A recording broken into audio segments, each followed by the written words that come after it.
All of the richest Americans started as small business owners. They went from SMB to industry tycoon. And here's how you can use the same principles that they used to grow your business. Daymond John grew up in Hollis, Queens, single mom, dyslexic, public school. No trust fund and no college degree. His mom worked 3 jobs. And he learned early on in his life that if you want to earn, you got to learn how to sell. So his first business, he went out and he hung flyers. Then he started shoveling snow. Then he even started selling pencils to his classmates. Nothing glamorous, but he learned that making money came from knowing your customer. And at age 20, he tried launching a commuter van service. In this service, they ran routes from Queens to Manhattan. It was a good idea, made money, but it got shut down for not having the proper licensure and effectively running an illegal taxi company. First lesson there is profits don't protect you from oversight. He failed to realize that his business was illegal. Then he tried detailing. It was high effort, high burnout. So his next lesson was if you hate the work, it's not gonna scale. Then came the hats. He saw ski hats selling for 20 bucks a pop. So he went and bought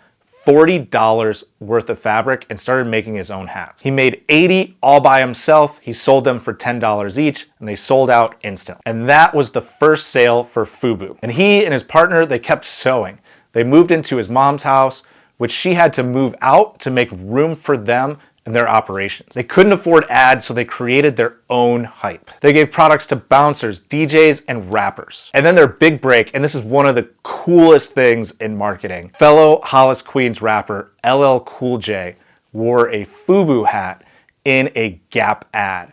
And in that ad, he was rapping and he rapped the lines "for us, by us" while wearing the Fubu hat in a Gap ad.